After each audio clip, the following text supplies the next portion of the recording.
আপনার এখানে 10 মিনিটে যদি 10টা পাওয়া যায়, গড়ে আপনার 1 ঘন্টায় কতগুলো মেয়াদ উত্তীর্ণ ওষুধ পাওয়া যাবে বলেন? সবই আপডেট ওষুধ না, হয়তো অল্প। আমরা কি 10 মিনিট হইছে মাত্র আসছি? না ঠিক আছে।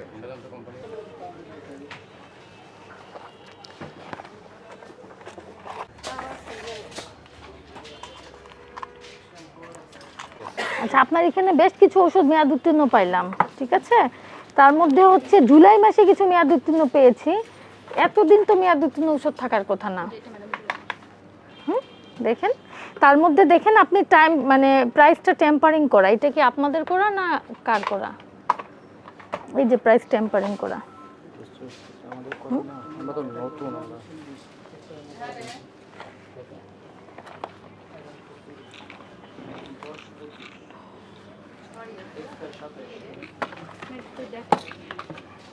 এটা আছে।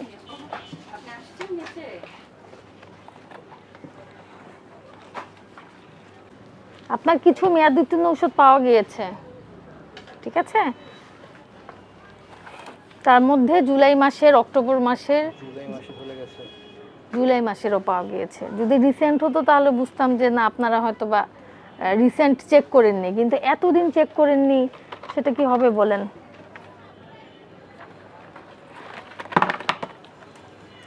আপনাদের লাইসেন্সটা দেখি। দেখি ম্যাডাম,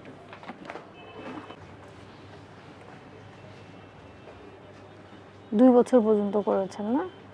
2 বছর হলে এটা তারিখ কবে?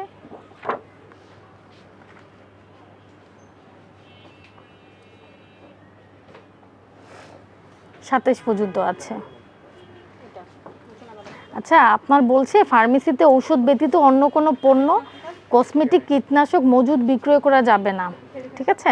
আপনারা কিন্তু বাচ্চার দুধ বিক্রি করছেন এবং কসমেটিকও বিক্রি করছেন।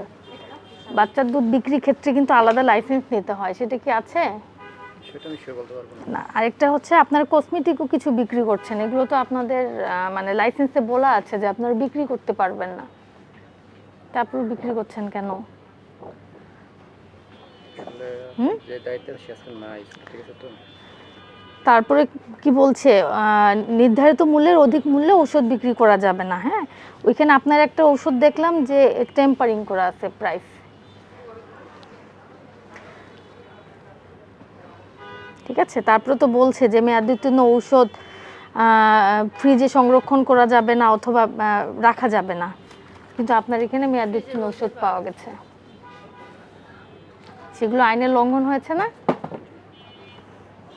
ভোক্তা অধিকার সংরক্ষণ আইনের 51 ধারা বলা আছে মেয়াদ উত্তীর্ণ ঔষধ সংরক্ষণ করা, বিক্রয় প্রস্তাব করা, সেটা আইনগতভাবে অপরাধ এবং আপনার 50,000 জরিমানার বিধান রয়েছে, ঠিক আছে।